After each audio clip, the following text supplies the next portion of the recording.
nuuf haarayaa miti duris quufneen bar maalummaa jireenyaa erga dhiifnee turre jaarraa tokko tarree kaanitti dabarre bara dhufu abdanna takka abdiin murre barumaan gadadoo malee waan agarre ijji cunqurfamaa imimmaan hin daarre yiikkifateen boo'u garuu ijjisaan korre beela beela jedhu aaraa nutti fakkeessu duraan nyaataa turre fuunfannee har'a geenye kan hin duuneef turre jireenyan agarre duunees hin dabarre maal kan dur himnaree dubbiin akka lanaa takkaa nun dararre nu waan dhibe addunyaan nun barre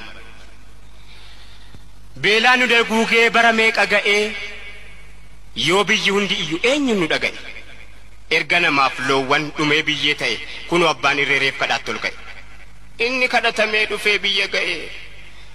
kaan ijaan hin argu gurrumaan dhaga'e takkaa yoom dabareen hirmaannaa nu ga'e akka jedhanutti nurra dabarfatee biyya biraa ga'e yaa beela hammeenya yeroon kennisiisu aayyoo hoosifattu dhukkubsataa ciisu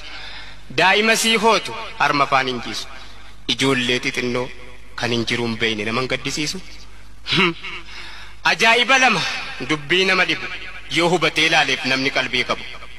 kunoo biyya keenya kan mootummaa qabu kan ummanni isaa waan nyaatanii bulu dhabu asuma ollaa keenya biyyi Somaaliyaa kan mootummaa hin qabne kan aangofteen teenya kan beelofteen beeyne nuyi biyya bishaan meeqa maddu jidduu teenye beelaan daguugamne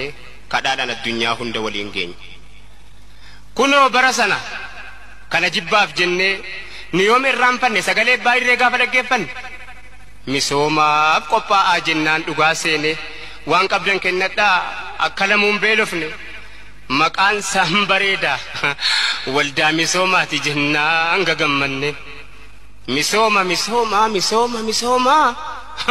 erga jalqabame waggaa meeqaatama eessatu misooma biyyoonuma sooma aangoota oomishama siyaasa qarooma ummanni waan nyaatu dhabee beelaan dhuma maal maqaan misooma biyyoonuma yooma galaanni gurguddaan biyya keenyaa yaa'u lafaa diddiriiree hadiyyoomee taa'u bishaan jallisanii biyya beela baasuun misoomanii ta'u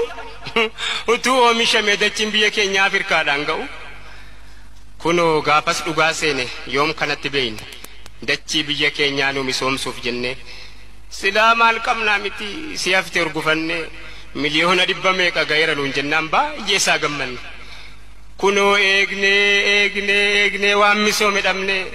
bara dhufaa dabraa beelaan daguugamne horiin misoomaa sun mee eessuma dhaqe jennee yoo gaafannu dubbiin karaa maqe gandabbaa biddeena bashannansuu dhaqe dhiifamaa naa godhaa diqqoon karaa maqe